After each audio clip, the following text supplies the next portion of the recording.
Hi అండి, అందరికీ నమస్కారం అండి. ఈరోజు వీడియోలో కొత్తిమీర పుదీనా రైస్ చూపిస్తున్నానండి. మీకు ముందుగా కావాల్సిన ఒక జారా తీసుకోండి, మిక్సీ జారా. దానిలో కొత్తిమీర, లవంగాయి, దాల్చిన చెక్క, షాజీర, కొంచెం వెల్లుల్లిపాయ గర్భాలు, 4 పచ్చిమిరపకాయలు, అల్లం, కొత్తిమీర దానిలో వేసుకొని కొత్తిమీర వేసుకొని మిక్సీ పట్టుకోవాలండి.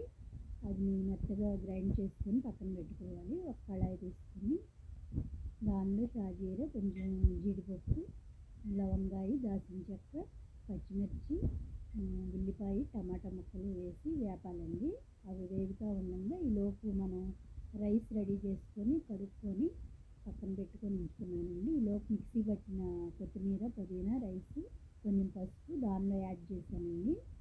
దాన్ని ఇప్పుడు మనం కడిగి పక్కన పెట్టుకున్న రైస్ని కూడా దీనిలో వేసేస్తున్నానండి. సరిపడా వాటర్ కూడా తీసుకున్నాను, అవి కూడా యాడ్ చేశాను. దానిలో కుక్కర్ మూత పెట్టేసేసి అది ఒకసారి కలుపుకొని కొంచెం ఉప్పు కూడా దానిలో వేసుకొని కుక్కర్ మూత పెట్టేసి రెండు విజిల్స్ రావాలండి. 2 విజిల్స్కి మనకు వేడి వేడి కొత్తిమీర పుదీనా రైస్ రెడీ అండి.